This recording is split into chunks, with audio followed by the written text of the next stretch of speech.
I never thought the most beautiful gift I would ever give my son. He would become the weapon he would use to shatter my heart. Before we continue, subscribe to the channel and hit the notification bell because we have new stories every day. Leave a like and tell us in the comments what city you're watching from. My name is Teresa. I'm 65 years old, and for 40 years, I worked as a mechanic in the same garage on Archer Avenue, right here in Chicago. My hands, marked by decades of grease and oil, built everything I have today. I'm not a rich woman, but I'm not poor either. I'm a woman who knows the value of honest work and quiet sacrifice. My story with my son, Ethan, began when he was just 5 years old, and I was left alone to raise him. His father, Nathan, decided that the life of a mechanic's husband wasn't for him. He abandoned us in 1999, taking only his suitcases and leaving all his responsibilities behind. I remember that October afternoon perfectly, explaining to Ethan, with his little confused face, that his daddy wasn't coming back. From that moment on, it was just him and me against the world. For all those years, Ethan was my constant companion at the garage. After school, he would come running and sit in a corner, doing his homework while I finished repairing cars. He was a curious kid, always asking about engines, tools, different car models. But there was one thing that captured his attention more than anything else: BMWs. "Mom," he would say to me, his eyes shining with excitement, "when can we have a car like that?"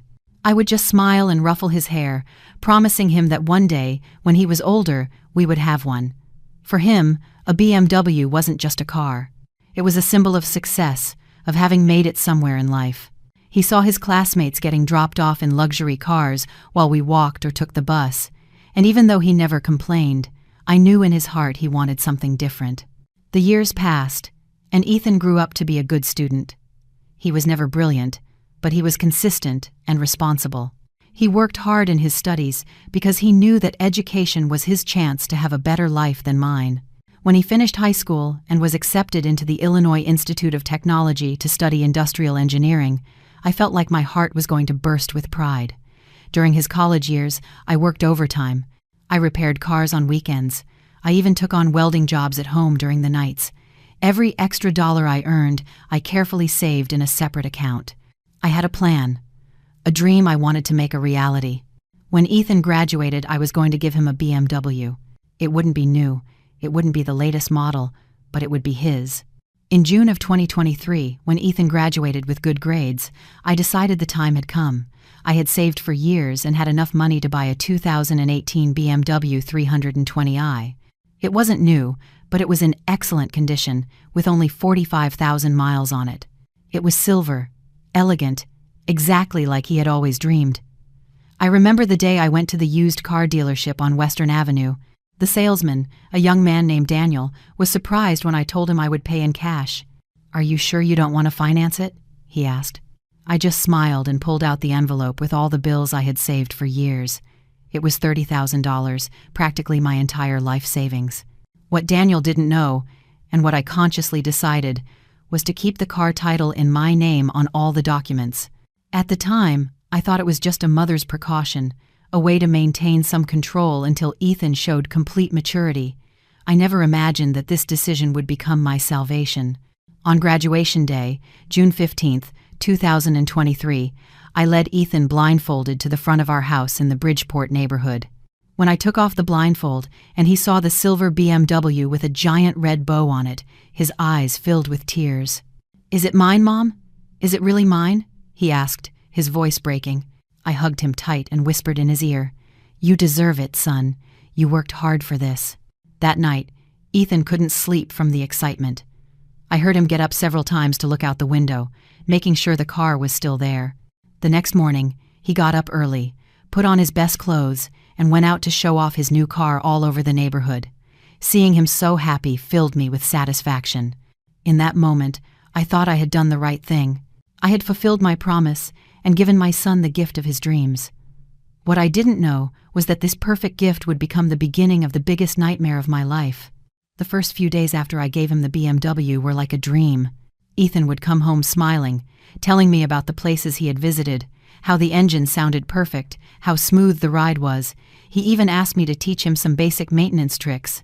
"I want to take care of it just like you take care of all the cars, Mom," he would say as he cleaned every inch of the silver body. But something started to change gradually, so subtly that at first, I didn't notice. The first sign was when he started coming home late. Before, he always came back on time for us to have dinner together, and he'd tell me about his day. Now, he would arrive after 10 p.m., sometimes even later. When I asked where he had been, he would answer evasively, "Just out, Mom, meeting new people, making connections for work." The second sign was his clothes. Ethan had always been a simple kid, like me. He wore jeans, basic t-shirts, regular sneakers. Suddenly, he started showing up in brand-name shirts, Italian shoes, and watches that I knew cost more than my monthly paycheck when I was working. When I asked him where he got the money for those things, he told me he had landed some freelance consulting jobs. But what really alarmed me was his attitude towards me. One afternoon in August, I came home after doing some minor repairs at my friend Arthur's garage, and I found Ethan talking on the phone in the backyard. I didn't want to eavesdrop, but his voice was so loud it was impossible not to hear. "Yeah, of course. My mom owns a German auto parts import company," he was lying shamelessly. "That's why I could afford the BMW. It's the model she uses to test the quality of the parts she imports." I stood frozen behind the door. An import company? Me? A simple retired mechanic who had worked for 40 years with hands stained with grease. I decided not to confront him right away, but that seed of worry began to sprout in my chest. The lies became more elaborate over time. In September, during a family dinner at my sister Linda's house, Ethan arrived acting like a completely different person. He spoke with a more refined accent, using fancy words. And when my brother-in-law, Robert, asked him about his work, he made up an incredible story about negotiating international contracts in the premium automotive sector. My sister looked at me, confused. Linda had known me since we were kids. She knew my real financial situation perfectly. After Ethan went to the bathroom, she whispered to me, "Teresa, what's going on with the boy? He's talking like he's the son of a millionaire." I brushed it off, but inside I felt a mix of shame and worry. What hurt the most was how he had started treating me in private. He no longer asked about my day, wasn't interested in my health, and didn't share his plans with me. When I tried to talk to him about family matters or ask him to come with me to visit a friend, he would reply with phrases like, "Mom, I have more important commitments now," or "I can't waste time on that stuff. I have to network." Networking? My son, who had grown up in a working-class neighborhood, who had learned simple values, was now using fancy words and acting as if our previous life had been a mistake he had to be ashamed of. In October 2023, the transformation was complete. One night, he came home with a group of young people who clearly belonged to a different socio-economic level. The girls carried purses that cost more than my monthly pension. The guys wore luxury watches and talked about expensive restaurants as if they were everyday places. He invited them into the house, and I came out to greet them politely. "This is my mother," Ethan said with a forced smile. "She's semi-retired from her businesses, now she's more focused on her hobbies." When one of them asked me specifically what I used to do, Ethan quickly interrupted. "Technical consulting in the automotive sector. Very specialized stuff, pretty boring to explain." That night, after his friends left, I tried to talk to him. "Ethan, honey, why did you lie to them about my job? There's nothing wrong with being a mechanic. It's an honest job that has given us everything we have." His response broke my heart. "Mom, they wouldn't understand. They come from different families. It's okay to embellish the story a little, right? Embellish the story, as if our life was something to be ashamed of." Over the following months, Ethan became practically a stranger in his own home. He would leave early, come back late, and when he was around, he was always on the phone or texting. The BMW had become his mobile office, his business card, his entire identity. One day in December, while cleaning the house, I found several receipts in his room. Bills from exclusive restaurants, tickets from VIP clubs, purchases from designer clothing stores. The numbers made my head spin. How could he afford all that with sporadic consulting jobs? The answer came when I checked my bank statements and noticed that the monthly expenses on the supplementary credit card I had gotten for him had increased dramatically. Premium fuel, specialized maintenance for the BMW, extra insurance policies he had taken out without consulting me. My son was spending my retirement savings to maintain a life we couldn't afford, all to keep up a false image for people who probably didn't even care about him. And the worst part was, he seemed to have completely forgotten who he was and where he came from. In February of 2024, the situation had become unbearable. Ethan was living in a fantasy bubble, spending money he didn't have to impress people who didn't know his reality, and treating me as if I were an embarrassing obstacle in his new life of lies. I had no idea that life was about to teach him a lesson he would never forget. March 8, 2024 started like any other day, but it ended up changing my life forever. I woke up feeling strange, with an intense pressure in my chest and a dizziness I couldn't explain. At first I thought it was just exhaustion, maybe the stress of watching my son drift further away from me every day. But during breakfast, as I was making coffee, the pressure intensified so much that I had to sit down immediately. My hands were shaking, my vision was blurring, and it felt like someone was squeezing my heart with a giant fist. Ethan was in the shower getting ready to leave, as usual, with no time to talk to me. I managed to call my neighbor Arthur, my chess partner, every Thursday. "Arthur, I think something's wrong with me. Can you come over?" My voice sounded weak even to me. In less than 5 minutes, he was at my door, and as soon as he saw me, he decided to take me to Mercy Hospital. Dr. Martin, a cardiologist in his 50s with a serious but kind demeanor, examined me for hours. The tests revealed that I had severe high blood pressure, with numbers that put my life at immediate risk. "Ma'am," he said, "your levels are at 190 over 120. This is extremely dangerous. You need absolute rest, immediate medication, and strict monitoring."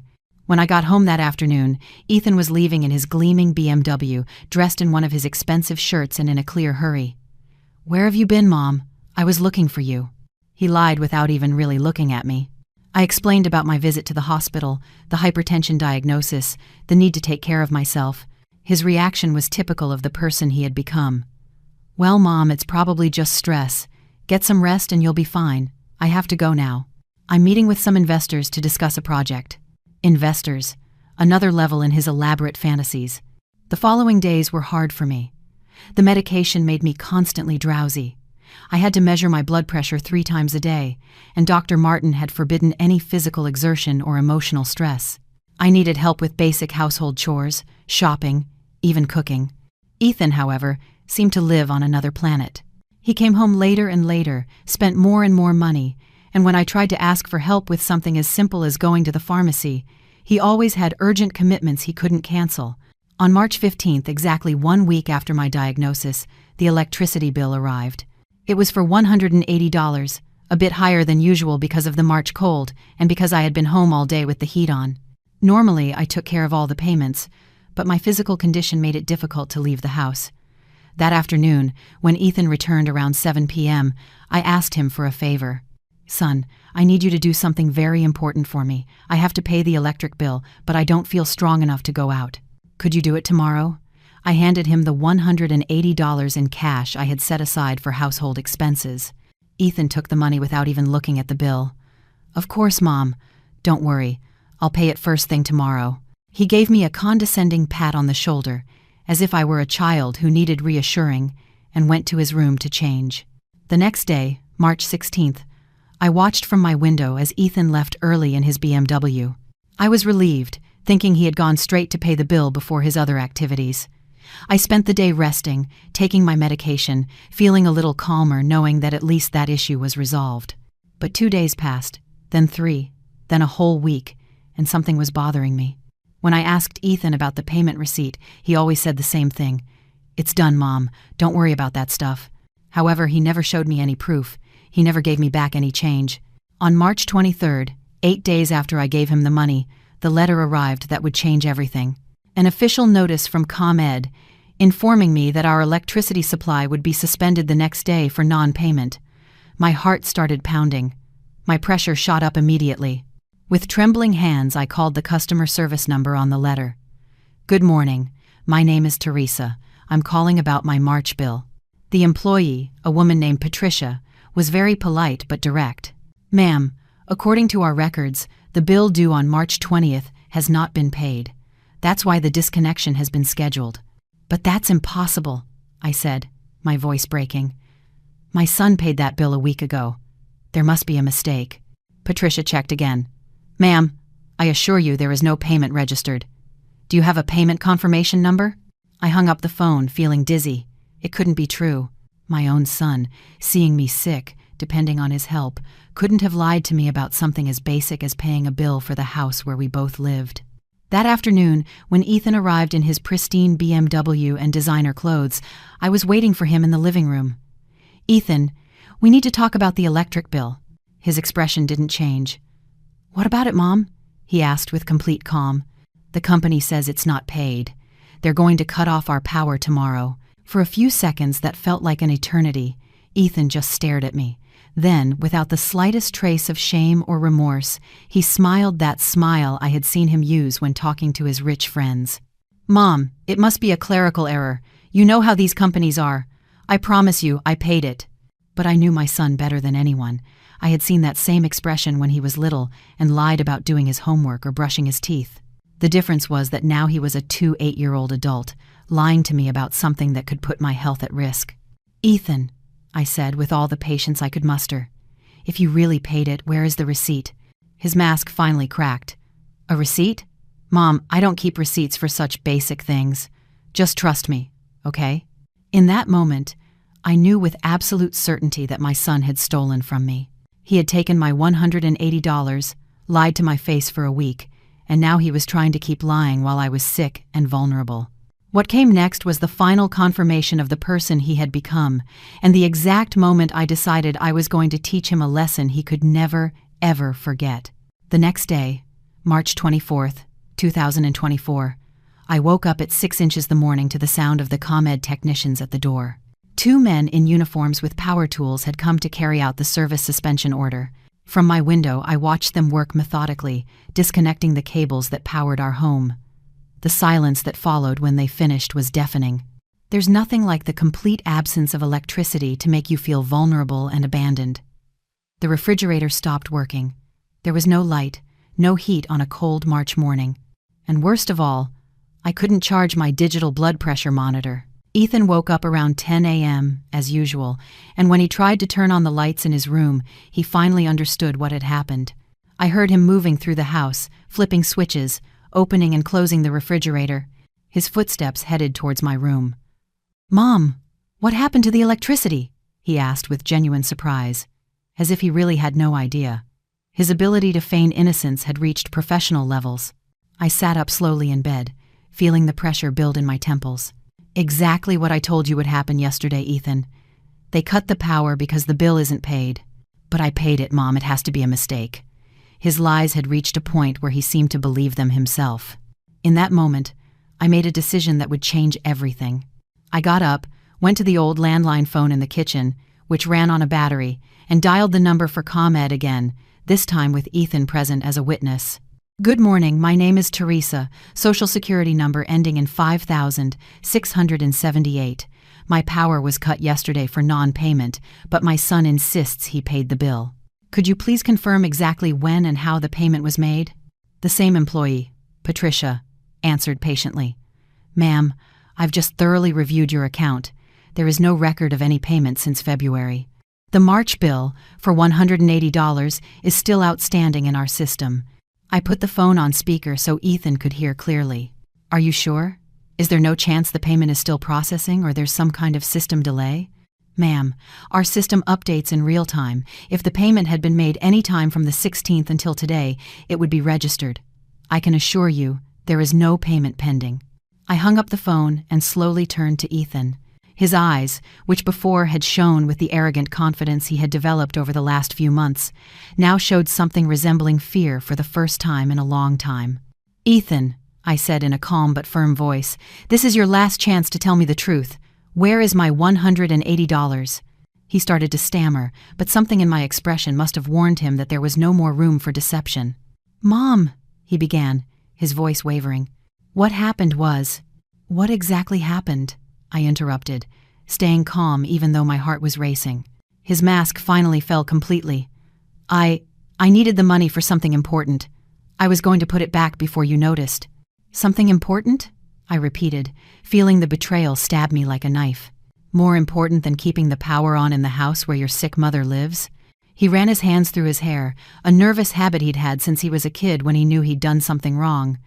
It was the tires for the BMW, Mom. The original ones were worn out, and I needed new ones. They were premium Michelin tires, the best for that model. They cost exactly $180. Tires. My son had stolen the money for our electricity bill to buy expensive tires for the car I had given him. While I was battling an illness that could kill me, he was worried about keeping up appearances with his circle of shallow friends. "And when were you going to put it back?" I asked, though I already knew the answer. "Soon, Mom. I have several projects in the works, investments that are about to pay off. In a week or two, I would have had the money."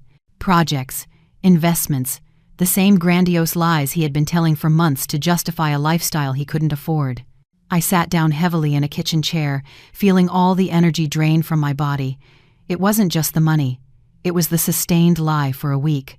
It was him seeing me vulnerable and sick while he kept up his act.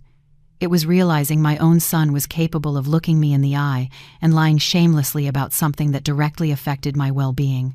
"Ethan," I said with a calmness that surprised even me, "for 28 years I have given you everything I could. I've worked since you were 5 to give you an education, opportunities, and finally, the car of your dreams. And you repay me by stealing from me when I'm sick." "It's not stealing, Mom. It's just a temporary loan." "Oh!" I finally exploded, feeling my blood pressure spike. "It's not a loan when you take money without permission. It's not temporary when you lie for a week. It's not justifiable when your mother is sick and depending on you." Ethan backed away, probably surprised by my reaction. In recent months, he had grown used to me passively accepting all his behaviors, all his lies, all his dismissals. But then something happened that I never would have imagined. Instead of apologizing, instead of showing even a hint of remorse or shame, Ethan stood up straight and looked at me with an expression of absolute contempt. "You know what, Mom?" he said in a cold voice I didn't recognize. "Maybe this is exactly what you needed. Maybe being here without electricity, without comforts, will help you reflect on what it's really like to be a failure." His words hit me like a physical slap. Failure. My own son, the boy I had raised alone, for whom I had sacrificed everything, to whom I had given the most expensive gift of my life, was calling me a failure. "Yeah, Mom," he continued with calculated cruelty. "Now you can reflect on what it's like to be a failure. Maybe then you'll understand why I need to maintain a certain standard, why I can't live the way you've always lived." In that moment, something inside me broke for good. But it wasn't my heart, or my spirit, or my love for him. What broke was my willingness to continue being his victim. I smiled, a slow, calm smile that must have been unsettling because Ethan took an unconscious step back. "You're right, son," I said with absolute serenity. "It's time to reflect." Ethan grabbed the keys to the BMW and headed for the door. "I'm leaving. When you decide to act like a normal adult, let me know." He slammed the door behind him, the sound echoing through the empty, silent house. From the window, I watched him get into his silver BMW and speed away, probably to go brag to his friends about how he had put his failure of a mother in her place. He had no idea that he had just made the biggest mistake of his life, and that I was already planning a lesson that would mark him forever. I stood motionless in that cold, dark kitchen for several minutes after Ethan left. The echo of his cruel words still rang in my ears. Failure. 23 years raising him alone, 40 years of honest work, all my sacrifices reduced to that one poisonous word he had spit with such contempt. But strangely, instead of sinking into self-pity, I felt something completely different growing in my chest, a mental clarity I hadn't experienced in months, a cold, calculated determination that surprised even me.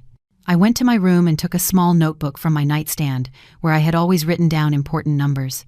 With a hand trembling from contained emotion, I looked for my neighbor Arthur's number. I needed to get out of that powerless house and think clearly. "Arthur, it's Teresa. Could you have me over for a few hours? A complicated situation with Ethan has come up." My 68-year-old friend didn't ask questions. In less than 10 minutes, he was at my door, helping me gather my medications and some basic clothes. Arthur had been a welder before he retired, a man of few words but absolute trust. We had been playing chess every Thursday for the last 5 years, and he knew the situation with my son perfectly. Once I was settled in his house, with a hot cup of coffee in my hands and the heat working normally, I could organize my thoughts. Arthur sat across from me at his chessboard and waited patiently for me to speak. My son stole the electricity money to buy tires for the BMW, I said directly, without any sugarcoating, and when I confronted him, he called me a failure. Arthur silently moved a white pawn on the board, our usual ritual when one of us needed to vent. "And what are you going to do, Teresa?" That question triggered something in my mind.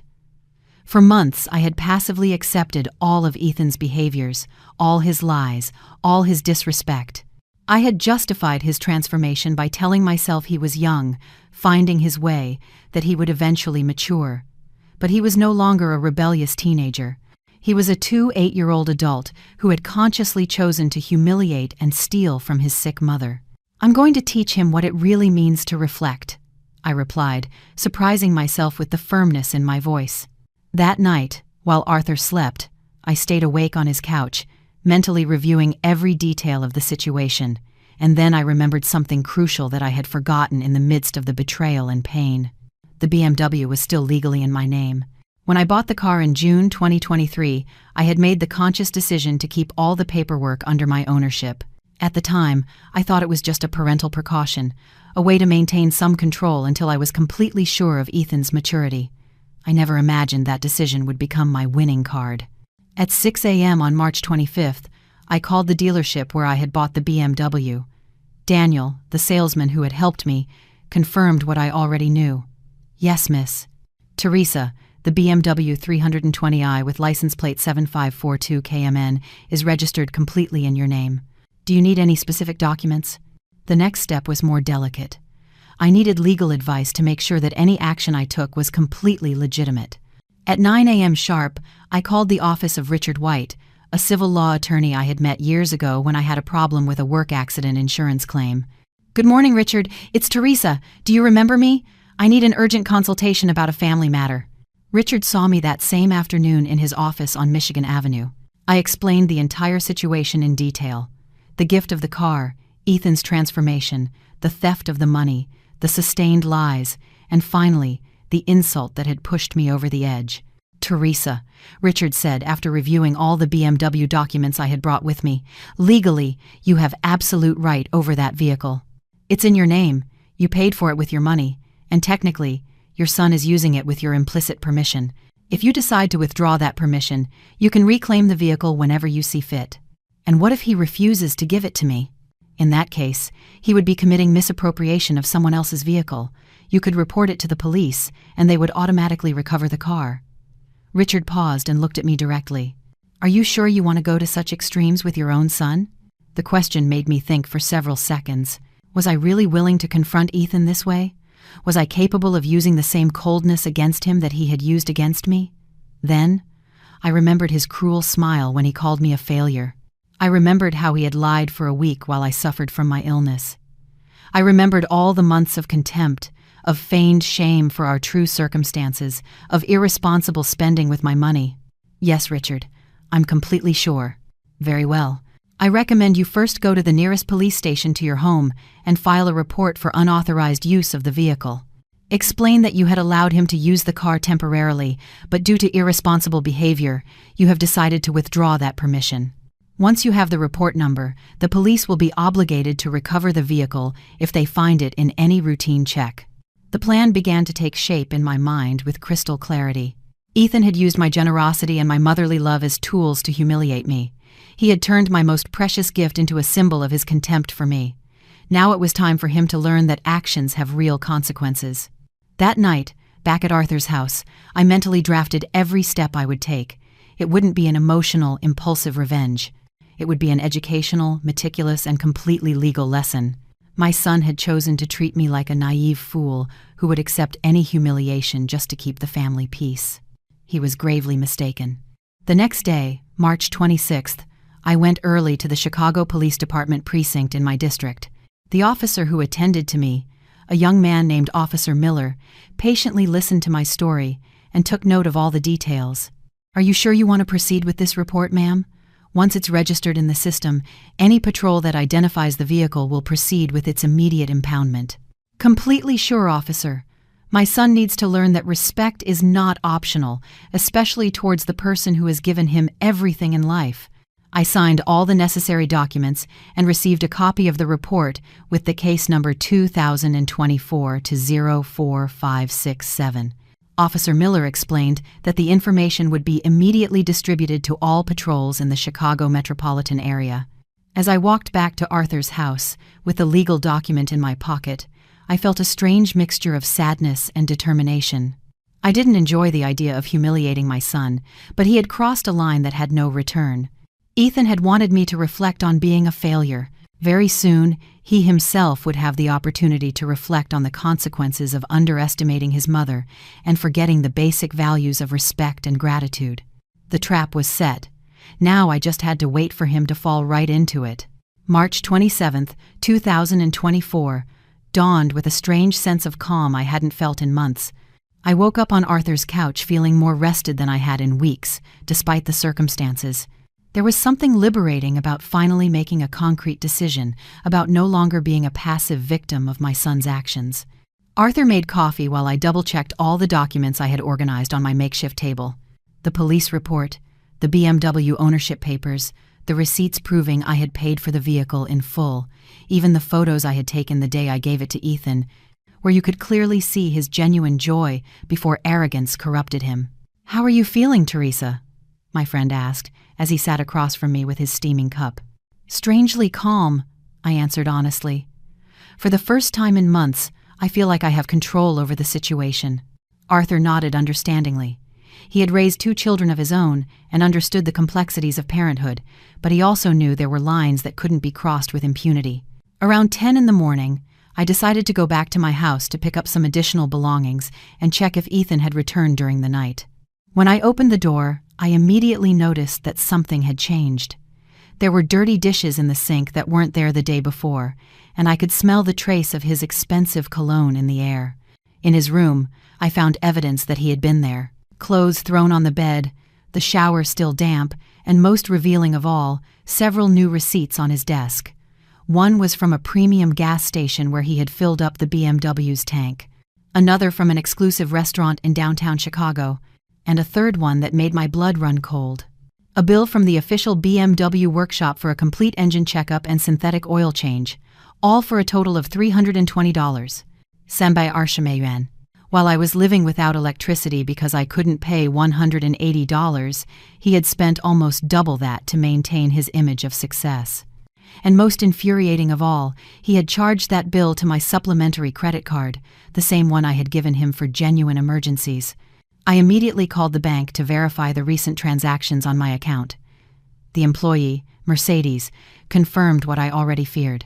"Miss Teresa, there is indeed a charge of $320 from March 26th at the BMW workshop on the Magnificent Mile, made with your supplementary card ending in 4167.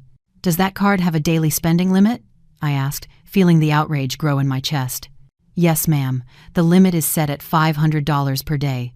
Would you like to modify that limit or cancel the card?" "Cancel it immediately, please. I no longer authorize its use." "Perfect, Miss Teresa. The card will be voided within the next 30 minutes. While I waited for the cancellation to process, I took a closer look at the expenses from the last few days. Ethan had been on a real spending spree since he insulted me. Premium fuel, an $85 lunch at a luxury restaurant. He had even bought a $150 sports watch, all while his mother lived without electricity because of his initial theft. But what really shocked me was finding a handwritten note in his trash can, which he had obviously discarded. It was a list of his plans for the next few days. Thursday, dinner with Jessica at a fancy downtown restaurant. Friday, paddle tennis match at the Premium Club. Saturday, present BMW at meeting with potential investors. Potential investors. He was still living in his fantasy world, using my car and my money to maintain a charade that only existed in his imagination. But the most revealing part was that nowhere in his plans was there any reference to solving the electricity problem at home or apologizing for his behavior. That afternoon, when I returned to Arthur's house, I received a call I wasn't expecting. It was from my sister, Linda, worried because she had tried to contact me at home and couldn't get through. "Teresa, what's going on?" The phone rings, but no one answers. "And when I went to visit you yesterday, the house was completely dark." I briefly explained the situation. The stolen money, the power cut, Ethan's insult, and my decision to stay temporarily at Arthur's. Linda listened in silence until I finished my story. That boy needs a stern lesson, Teresa. We've all seen it in the family, how arrogant and dismissive he's become. My Robert mentioned the other day that Ethan had told his cousins, "You were an international automotive consultant." We laughed because we know the truth, but it worried us that he was making up such elaborate stories. This information gave me a new perspective on the extent of Ethan's lies. He wasn't just deceiving his new friends. He had started lying even to the extended family about our real situation. "Linda, I need to ask you a favor," I said after thinking for a few minutes. "If Ethan calls or contacts you in the next few days, please don't tell him where I'm staying. He needs to learn to face the consequences of his actions without using family intermediaries." "Of course, sister. But be careful, okay? I know he's behaving terribly, but he's still your son." That evening, while having dinner with Arthur, my cell phone rang. It was Ethan. I let it ring until it went to voicemail, but he immediately called back. On the third call, I decided to answer. "Yes?" I replied in a neutral voice. "Mom, where are you?" "I stopped by the house and you're not there. I need to talk to you about something important." "I'm where I can have electricity and heating," I replied dryly. "What do you need?"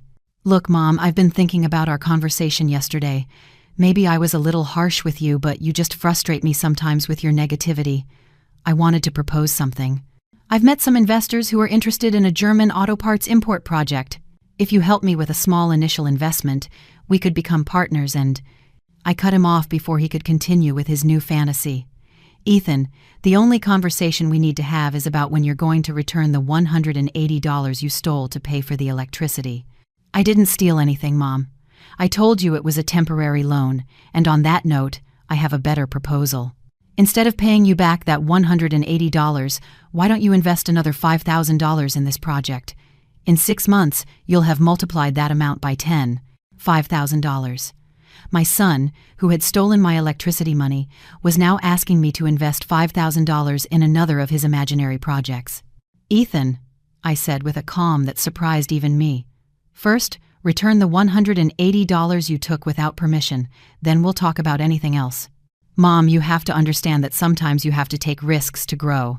You can't live your whole life like a—" He stopped abruptly, probably remembering the consequences of his previous insult. "Like a what, Ethan?" I provoked him deliberately.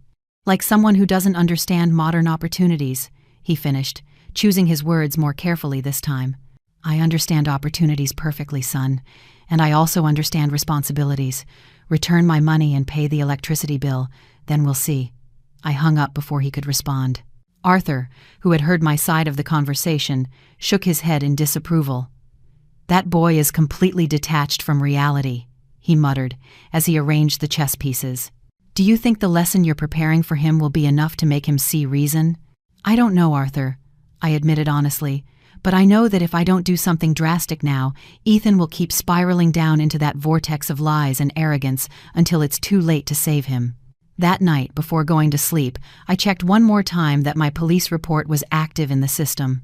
I called the precinct, and the officer on duty confirmed that the alert on the BMW was still in effect and had been distributed to all patrols in the metropolitan area. The trap was fully set.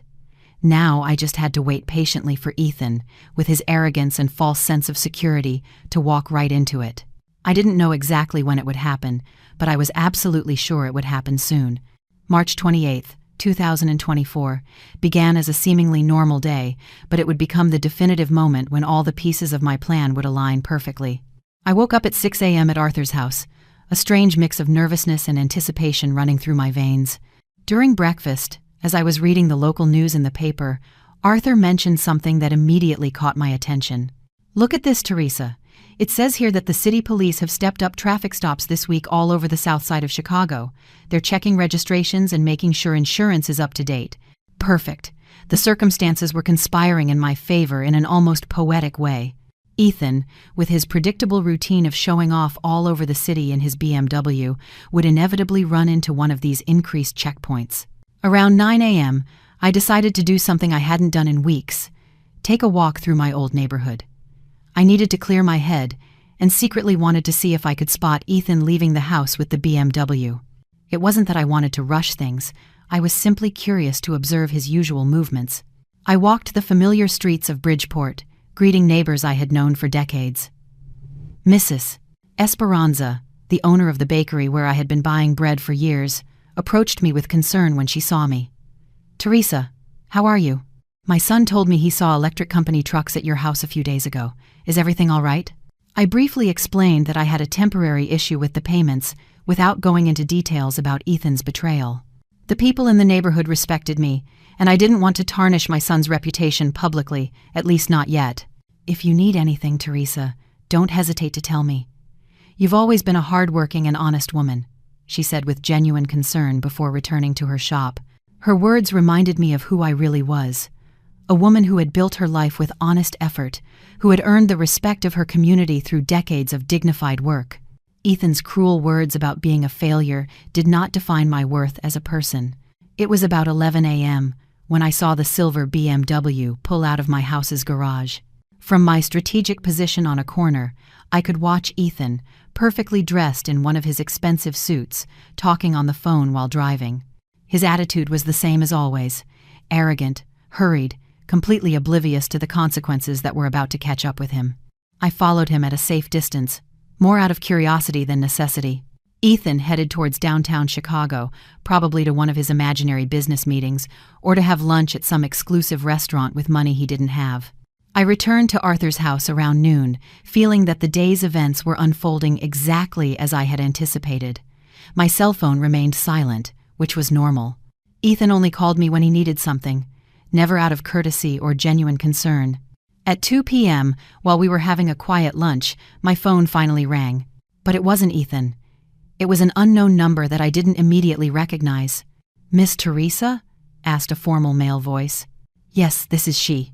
"This is Officer Johnson of the Chicago Police Department. We have a young man here who claims to be your son, Ethan, and we need you to confirm some information about a BMW vehicle." My heart started beating faster, but I kept my voice completely calm. "What kind of information do you need to confirm?" "The young man is driving a BMW 320i with license plate 754-2KMN, but the registration indicates that the registered owner is you. According to our records, there is a recent report of unauthorized use of this vehicle. Can you confirm if your son has your permission to drive this car?" The moment had come. After months of humiliation, lies, and finally, blatant theft, it was time for Ethan to face the real consequences of his actions. "Officer Johnson," I replied with a firmness that surprised even me, "my son does not have authorization to use that vehicle. I filed the report because he is using my property without my consent." There was a pause on the other end of the line. "Are you completely sure of this statement, ma'am? Once you officially confirm this, we will proceed to impound the vehicle immediately." "I am absolutely sure, officer. That car is my exclusive property. I paid for it with my own savings. And I withdraw any permission he may have previously had to use it." "Understood, ma'am. Your son would like to speak with you." "Yes, put him on the phone." I heard background noise, muffled voices, and then Ethan's voice, noticeably agitated and confused. "Mom? What's going on here? The police are telling me the BMW isn't mine. Please, explain to them that you gave it to me." His tone had completely changed. He was no longer the arrogant son who had insulted me days ago. He was a scared young man facing the real legal consequences of his actions for the first time. "Ethan," I said with a calmness that contrasted dramatically with his evident panic, "do you remember what you said to me 2 days ago? You suggested I should reflect on what it's like to be a failure." "Mom, please, this is not the time for—" "I didn't interrupt you when you insulted me," I continued relentlessly. "Now, don't interrupt me. You said I needed to reflect on failure. Well, now you can reflect on what it's like to be left without transportation." I could hear his ragged breathing through the phone. "Mom, you can't be serious. It's just a family misunderstanding. Explain to them that—" "There's nothing to explain, Ethan. That car is legally in my name because I bought it with my savings. You have been using it without authorization, irresponsibly spending my money, blatantly lying to me, and finally, stealing the money meant for essential household expenses." "Mom, people are listening," he whispered desperately. "Perfect. It's time for people to hear the truth instead of your lies about being the son of a successful businesswoman." There was a tense silence, and then I heard Ethan whisper something that sounded like a plea. "Please, don't do this to me. You did this to yourself, son. When you chose to steal from me, lie to me, and insult me while I was sick. Now you're going to learn that actions have real consequences. I spoke again with Officer Johnson. Officer, please proceed with impounding the vehicle. I will come personally to pick it up as soon as possible. Perfect, ma'am. The vehicle will be held at our impound lot. You can come and collect it by presenting your identification and the ownership papers. One last thing, officer. Where exactly is my son now? On the expressway, near the Ford City Mall. We stopped him at a routine document check. Near the Ford City Mall, exactly where I had guessed he would be.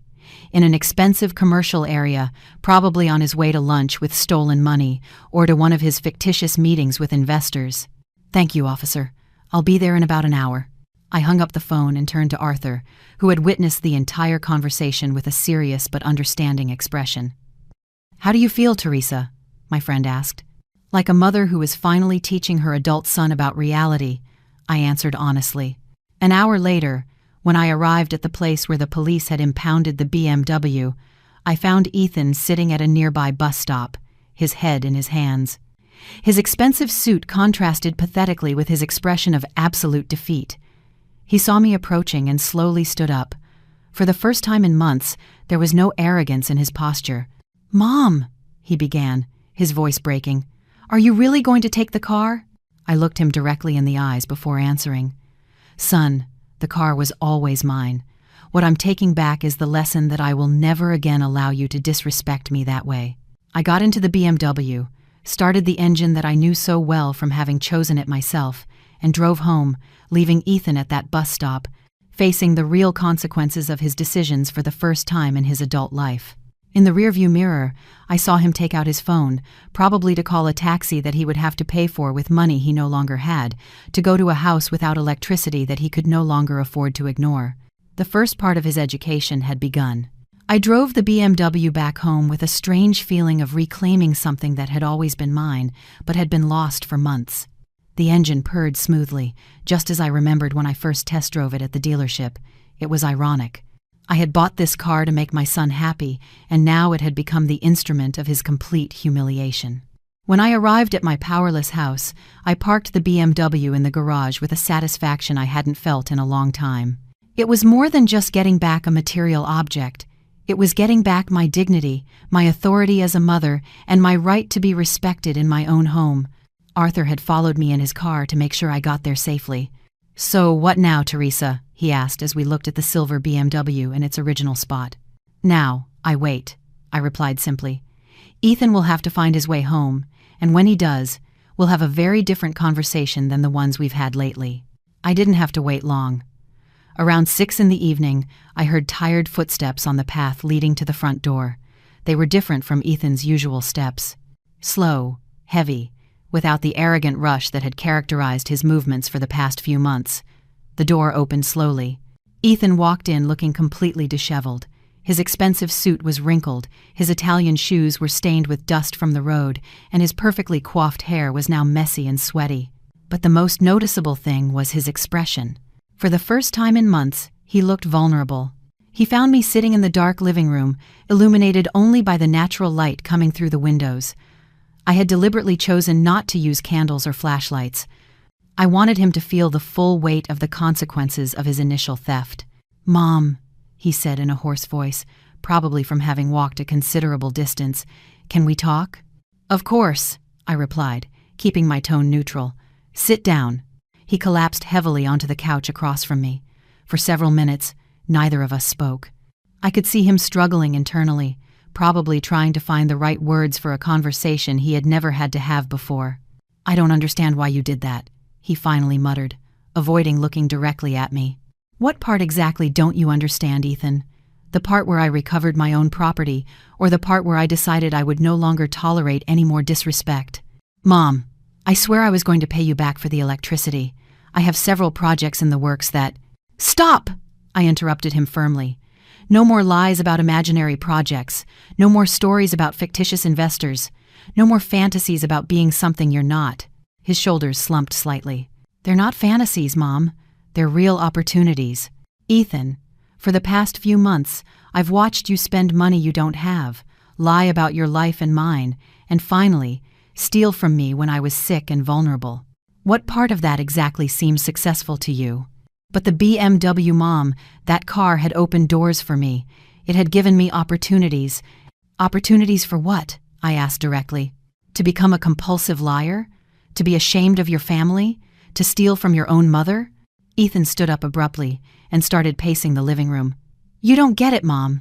With that car, I could access different circles, meet influential people, create an image that would open up professional paths for me. And did it work? I asked with a calm, biting tone. Did you get a real job? A genuine contract? Any concrete opportunity beyond having lunch at expensive restaurants with my money? His silence was more eloquent than any answer. Do you know how much money you've spent in the last 3 months, Ethan? I continued relentlessly. I've reviewed all the transactions on the supplementary card I gave you for emergencies. Over $3,000 on restaurants, clothes, BMW maintenance, premium fuel, and other superfluous expenses. Mom, those were investments in my professional image. They were systematic thefts. I finally exploded, feeling my blood pressure rise. While I, at 65 with health problems, was counting every dollar of my pension, you were spending my money to maintain a life of lies. Ethan stopped in the middle of the living room and, for the first time, looked me directly in the eyes. There was something different in his expression, something I hadn't seen in months, a crack in his armor of arrogance. Are you that ashamed of me, son? I asked, with a sadness I couldn't hide. Is having a mechanic for a mother so terrible that you'd rather invent fantasies about businesswomen and international consultants? It's not that, Mom, he began, but his voice broke slightly. Then what is it? Explain to me why my 40 years of honest work isn't good enough for you. Explain to me why the house I built with my own hands isn't worthy of your friends. Explain to me why the woman who sacrificed to give you an education and opportunities deserves to be called a failure. Tears started to form in his eyes, but he wasn't ready to give up completely yet. Mom, I wanted to be someone important. And to be important, you had to make me insignificant? My voice rose again. For you to grow, I had to shrink? That wasn't my intention. Of course it was your intention, I interrupted.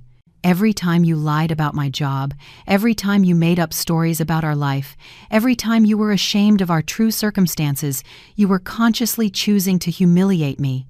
Ethan collapsed back onto the couch, this time covering his face with his hands. What do you want me to do now, Mom? I want you to look at yourself in a mirror and recognize what you've become, I replied with a harshness that surprised even me. I want you to understand that respect isn't something you can buy with a BMW or fake with expensive clothes. But without the car, Mom? How am I going to maintain my contacts? How am I going to keep developing my projects? His question revealed that he still hadn't fully grasped the lesson. He still believed that his value as a person depended on material possessions and external appearances. Ethan, I said, standing up slowly, your contacts who only valued you for the car you drove weren't real contacts. They were people as superficial as you had become. I walked over to the window and looked at the BMW in the garage. That car was a gift of love from a mother who wanted to see her son happy. You turned it into a tool to despise me and lie about who we really are. Are you never going to give it back to me? He asked in a small voice I hadn't heard since he was a child. That's not the right question, son, I replied without turning to him. The right question is, when are you going to pay back the $180 you stole? When are you going to pay for the electricity in this house? When are you going to start acting like the responsible man I thought I had raised? The silence that followed was long and tense. Finally, I heard his footsteps heading towards the stairs that led to his room. Mom, he said from the bottom of the stairs, I don't have money to pay for the electricity. I spent everything I had. Then you'll have to get a real job, I replied simply, like grown-ups do when they need money. And in the meantime, you can reflect in the dark on the decisions that brought you here. That night, we both slept in a house without electricity.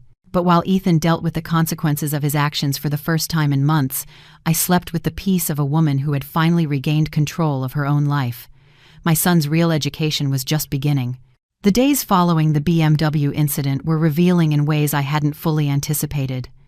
I woke up on March 29th with a mental clarity I hadn't experienced in months.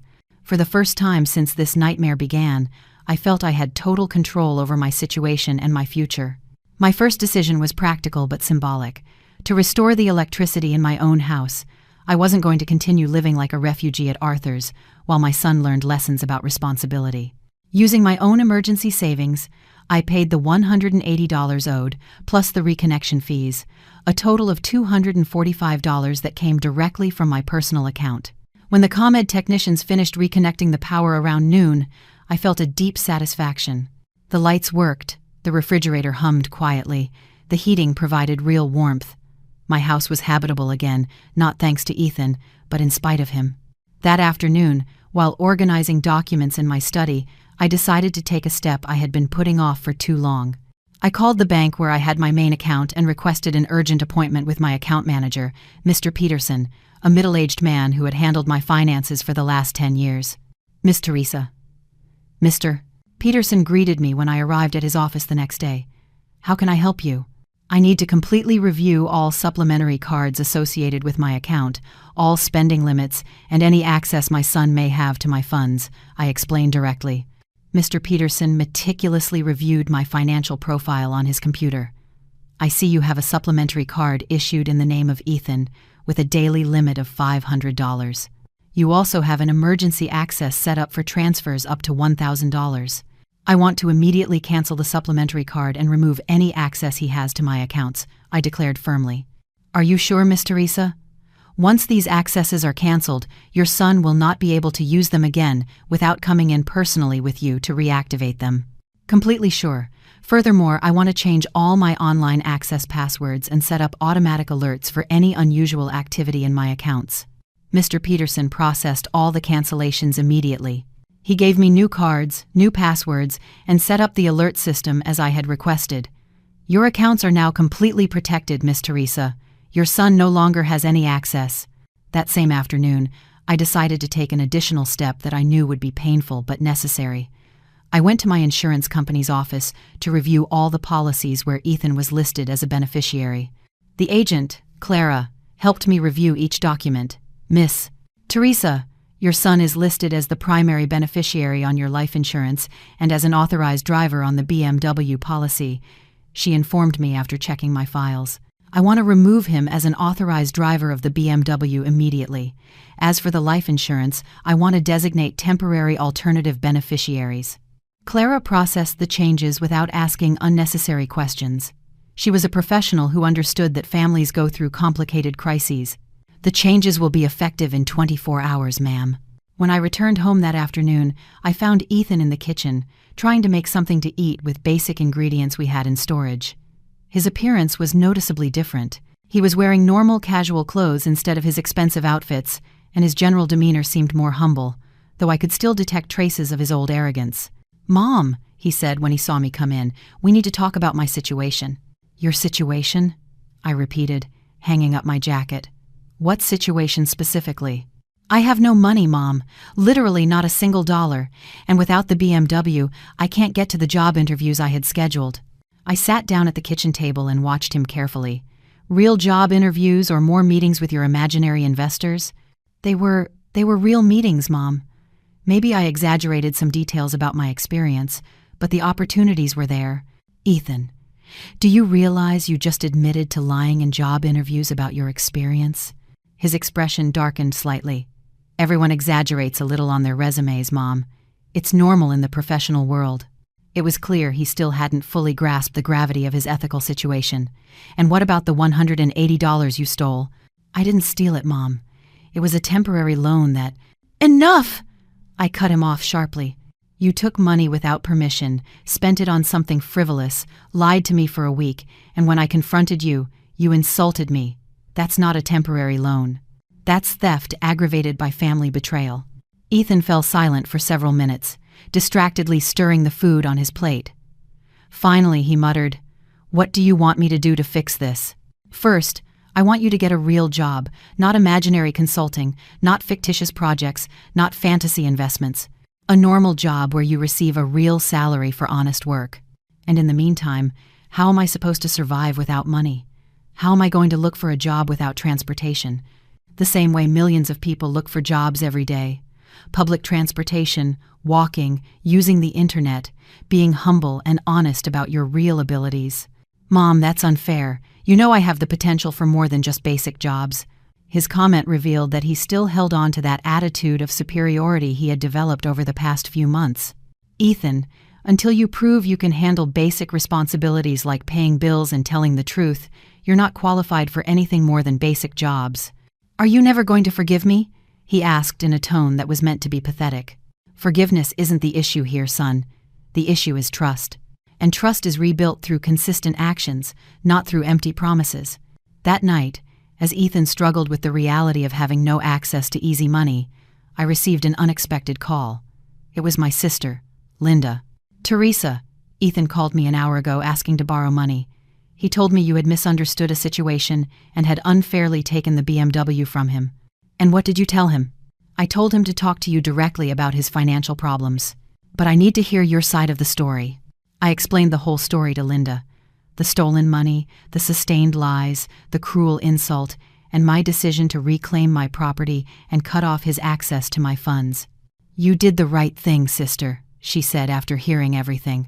"That boy needed a stern lesson a long time ago. Robert and I had commented on how arrogant he had become." "Are you going to lend him money?" "Absolutely not. If he wants money, he can earn it like everyone else." After hanging up with Linda, I felt validated in my decisions. I wasn't a cruel mother capriciously punishing her son. I was a responsible mother, setting necessary boundaries for an adult who had completely lost his way. The next few days were interesting to watch. Ethan tried various strategies to regain his former position. He called several relatives asking for money. They all refused after speaking with me. He tried to persuade me with elaborate promises about changing his behavior, and even tried to manipulate me emotionally by reminding me of happy moments from his childhood. But I stood firm. I had learned that true love sometimes requires toughness, and that allowing an adult to avoid the consequences of their actions is not kindness, but parental negligence. The BMW remained in the garage, untouched but visible as a constant reminder that actions have real consequences. And for the first time in months, I felt like the owner of my own home and my own life. Ethan's education was progressing, although he didn't yet realize how much more he had to learn. The first week of April 2024 marked a definitive turning point in Ethan's reality. With no access to easy money, no BMW to maintain his fabricated image, and no ability to continue lying about our family situation, my son began to experience for the first time the direct consequences of living in the real world. On Monday, April 1st, I woke up early as usual and found Ethan already up, dressed in clothes I hadn't seen in months: normal jeans, a basic t-shirt, and simple sneakers. He was sitting at the kitchen table with local newspapers open to the classified sections. "Good morning, Mom," he greeted me in a noticeably different voice. There was no trace of the arrogance or hurry that had characterized him in recent months. "Good morning, Ethan. Looking for a job?" "Yeah," he replied simply, pointing to several ads he had marked with a pen. "There are some openings for salesmen, administrative assistants, and warehouse jobs." Nothing very sophisticated, but he stopped mid-sentence, probably realizing he was about to express the same contempt for honest work that had characterized his attitude for months. "But what, son?" I gently prodded. "Nothing, Mom. They're normal jobs, for normal people." His words sounded resigned, but at least not dismissive. Over the next few days, I watched with a mix of satisfaction and sadness as Ethan navigated a world he had been systematically avoiding. He left early every morning, walking to the bus stops, carrying a folder with resumes printed on basic paper instead of the sleek presentations he used to prepare for his business meetings. On Wednesday afternoon, he came home looking particularly discouraged. He slumped onto the living room couch where I was reading the newspaper. "How was your day?" I asked without looking up. "Terrible," he admitted with uncharacteristic honesty. "I went to 5 different interviews. In 3 of them, they asked about my real work experience, and when I couldn't provide concrete references, they said they'd call me. In the other 2, they rejected me outright because I don't have my own transportation for deliveries." "And what did you tell them about your experience?" "The truth," he muttered, "that I graduated 8 months ago and have been looking for opportunities in consulting." "Consulting?" "Okay, Mom. I told them I'd been unemployed but seriously looking for work." It was small but significant progress. For the first time in months, Ethan had admitted the truth about his situation, at least partially. On Friday of that week, I received a call that gave me valuable insight into the true extent of Ethan's social collapse. It was from Jessica, a young woman who identified herself as a close friend of my son. Miss Teresa, sorry to bother you. I'm Jessica. I think Ethan has told you about me. I'm afraid not, but tell me how I can help you.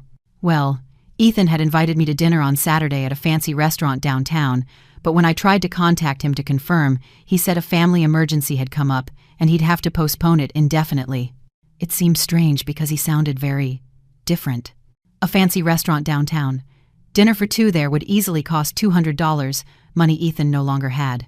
Miss Jessica, without getting into private family details, I can tell you that Ethan is going through a period of reevaluating his priorities and financial possibilities. Does that mean the import projects of your family business have run into trouble? She asked with genuine concern. Family import business. Another elaborate lie I hadn't known about until that moment. Miss, I think it would be best if you spoke directly with Ethan about his real situation, I suggested diplomatically. After hanging up, I confronted Ethan about the conversation. His reaction was revealing. Instead of making up more lies, he simply sank into the couch with a defeated expression. Ethan, do you realize you lied to her about having a family import business? It wasn't exactly lying. It was creating positive expectations for the future. Even in his vulnerable state, he still struggled to justify his usual deceptions. The second week of April brought broader social consequences. Ethan started getting fewer phone calls, fewer invitations, less contact in general from the social circle he had cultivated over the past few months. One Tuesday night, I found him sitting in his room, staring blankly at his cell phone. Problems? I asked from the doorway. My friends have stopped inviting me to things, he admitted in a small voice. Mark organized a group dinner last weekend and didn't even tell me. Laura posted pictures of a party on her Instagram where everyone was there but me. And you're surprised? I thought we were real friends, Mom. I thought they cared about me for who I am, not for what I have. And who are you really, Ethan? The question left him speechless for several minutes. Finally, he muttered, I don't know, Mom. I'm not sure anymore. He had built an identity as someone superior to his family environment. Now, without the external tools he had used to construct that false persona, he was face to face with an internal emptiness he had been avoiding. On Wednesday of that week, Ethan finally received a positive call about a job.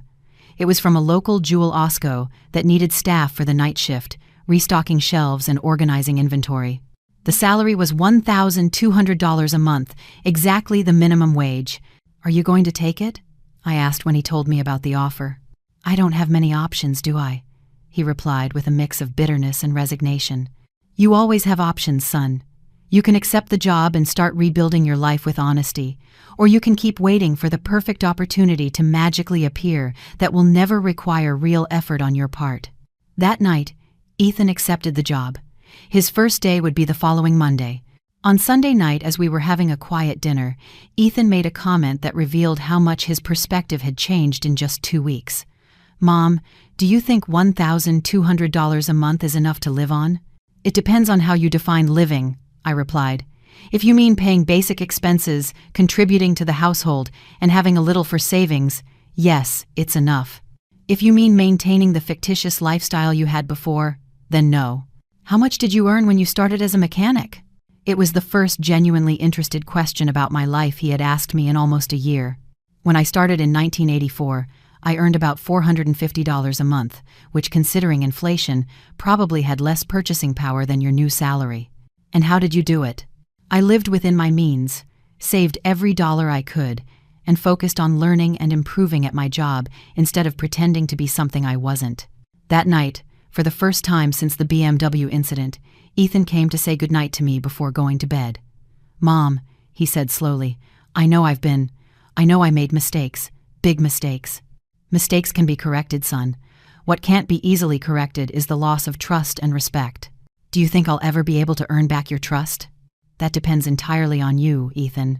Words don't rebuild trust. Only consistent actions over a long period of time can do that. As he headed to his room, I knew we were finally starting the real conversation we had needed for months. His mask of arrogance had completely fallen, and for the first time in a long time, I was seeing my real son, vulnerable and confused, but finally willing to face the truth about himself. Monday, April 15th, 2024, marked the beginning of a new chapter in Ethan's life and, consequently, in our mother-son relationship. I woke him up at 5 a.m. for his first day of work at the Jewel-Osco in the industrial area. Watching him get up without complaint, dress in simple work clothes, and make a basic breakfast was a bittersweet experience that filled me with cautious hope. "Nervous?" I asked as we had coffee in the pre-dawn kitchen. "Terrified," he admitted honestly. "It's been almost 9 months since I've had to answer to a real boss, keep a strict schedule, or do genuine physical labor. Physical labor isn't demeaning, Ethan. It's dignified, necessary, and connects you to reality in a way that fantasies never could." He nodded silently, but I could see in his eyes that he was still struggling internally with the full acceptance of his new circumstances. That night, when he returned from work at 2 in the morning, I was waiting for him in the kitchen with a hot dinner prepared. He arrived visibly exhausted, his hands rough and his feet sore. But there was something different in his expression, a subtle satisfaction I hadn't seen in months. "How was it?" I asked without pressing him. "Hard," he replied, sitting down heavily in the chair. "Really hard. But at the end of the day, I had completed real tasks, earned real money, and no one asked me about fictitious projects or imaginary contacts." It was the most honest and self-reflective comment I had heard from him in almost a year. Over the next few weeks, I observed a gradual but consistent transformation in Ethan. His routine became disciplined, waking up at 5, working a real 8-hour night shift, coming home exhausted but satisfied, sleeping during the day, and repeating the cycle. There was no room in this new routine for fantasies of grandeur or time to mourn the loss of his previous artificial life. On May 1st, Labor Day, Ethan received his first full paycheck, $1,200 after taxes and deductions. That afternoon, he did something I didn't expect. He approached me with an envelope in his hand. "Mom," he said, with a solemnity he hadn't shown since he was a child, "I want to pay you back the $180 I took for the electricity, plus an additional $65 to cover the reconnection fees and compensate for the trouble I caused." I opened the envelope and found exactly $245 in neatly organized bills. "You didn't have to pay me the reconnection fees, son." "Yes, I did," he insisted firmly. "I caused the entire problem. It's my responsibility to fix it completely." I accepted the money, not because I urgently needed it, but because I recognized the symbolic importance of that gesture for his personal growth process. "And what do you plan to do with the rest of your salary?" I asked him. "I want to contribute $300 a month towards household expenses, electricity, water, food, heating. I want to save another $200 consistently. The rest I'll use for basic personal expenses, clothes when needed, public transportation, and an occasional modest social activity." His financial plan was sensible, realistic, and demonstrated a completely new understanding of the value of money and the importance of saving. It was the plan of a responsible adult, not an irresponsible dreamer. During the month of May, our life together improved dramatically. Ethan contributed punctually to the household expenses, kept his spaces clean, and for the first time in over a year, showed genuine interest in my daily well-being. He would ask about my health, offer to help with chores, and even occasionally join me for my weekly chess games with Arthur. "Your son is really changing," Arthur commented after one of those games where Ethan had politely participated in the conversation without bragging or making up stories. "He's learning genuine humility," I replied. "He's learning who he really is when all the masks are removed. And apparently, under all that artificial arrogance, the good boy I thought I had raised was still there." The definitive turning point came on June 15th, 2024, exactly 1 year after I gave him the BMW. That afternoon, after returning from work and showering, Ethan approached me with a serious expression that immediately caught my attention. "Mom, I need to apologize," he began, and something in his tone told me this conversation would be different from all the previous ones. Not a superficial apology to get something, but a real one. "I need to apologize for failing you as a son." I sat in my favorite armchair and invited him to do the same. "I'm listening. For the last 2 months, working every night, having time to really reflect on my actions, I've realized that I didn't just steal money from you or disrespect you with words. I stole something much more valuable. I stole your pride as a mother." His words struck me deeply because they showed an emotional understanding that had been absent for so long. "When I made up stories about your job, when I was ashamed of our real circumstances, when I spent your money maintaining lies, I wasn't just lying to the world about myself. I was denying the value of everything you sacrificed to give me opportunities. I felt tears welling up in my eyes, but I held them back to let him finish. Mom, you worked for 40 years with your hands. You built this house. You raised me alone after Dad left. You paid for my college education, and you gave me the car of my dreams. And I repaid all of that by making you a source of shame instead of a source of pride. Ethan, please, let me finish, he interrupted gently. I want you to know that these last 2 months have been the hardest, but also the most valuable, of my adult life. For the first time, I understand what it means to earn money honestly, to value every dollar, to live within real means, and to feel genuine satisfaction from a job well done. He stood up and walked to the window where he could see the BMW in the garage. That car represented my childhood dream, but I turned it into a symbol of my decay as a person. I'm not asking for you to give it back. I'm asking for the chance to prove, for as long as it takes, that I can be the son you deserve to have. I slowly got up and went to him. Ethan, forgiveness isn't something you have to earn. You already have my forgiveness. What you're earning with your actions over the last few months is something more valuable. You're regaining my respect, my trust, and my pride in being your mother. I hugged him, and for the first time in over a year, it was a genuine hug between a mother and son, with no masks, no pretense, no hidden agendas. What do you need from me to move forward? I asked him. Time, he replied simply. Time to prove that this change is permanent, not temporary. Time to rebuild our relationship on a solid foundation of mutual respect. That night, we had a quiet dinner together, talking about his future plans. He wanted to keep working at the supermarket for at least a full year to build a solid work history, then explore job opportunities that used his college degree, but without abandoning the values of humility and honesty he had learned. 6 months later, in December of 2024, Ethan was still working consistently, saving disciplinedly, and contributing responsibly to the family expenses. His transformation had been complete and genuine. One afternoon that December, as we were having coffee after dinner, I asked him a question I had been considering for weeks. Ethan, do you think you're ready to take on additional responsibilities? What kind of responsibilities, Mom? I went to my desk and took out the keys to the BMW. I think you've shown sufficiently that you can handle important responsibilities without losing perspective on who you really are. His eyes filled with genuine tears as I placed the keys in his hand. Mom, I don't know if I'm ready. I know you're ready, I said with absolute conviction. But now, these keys represent something different. They don't represent status or image. They represent earned trust, demonstrated responsibility, and the opportunity to be useful by taking me to doctor's appointments and helping with family chores. Thank you, Mom, he murmured, holding the keys as if they were the most precious object in the world. This time, I won't let you down. I know, son. This time, we both know who you really are. The story that began with a gift of love, continued with betrayal and humiliation, and culminated in painful but necessary lessons, finally ended where it always should have been. With mutual respect, genuine love, and the understanding that a person's worth is not measured by what they own, but by how they treat those who love them unconditionally. My son had learned that being a successful man means being honest, hardworking, and grateful.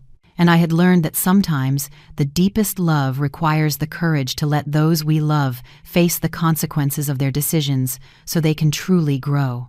If you like this story, give the video a like, subscribe to the channel, and share your thoughts in the comments. To hear the next story, click on the box on the left. Thanks for watching.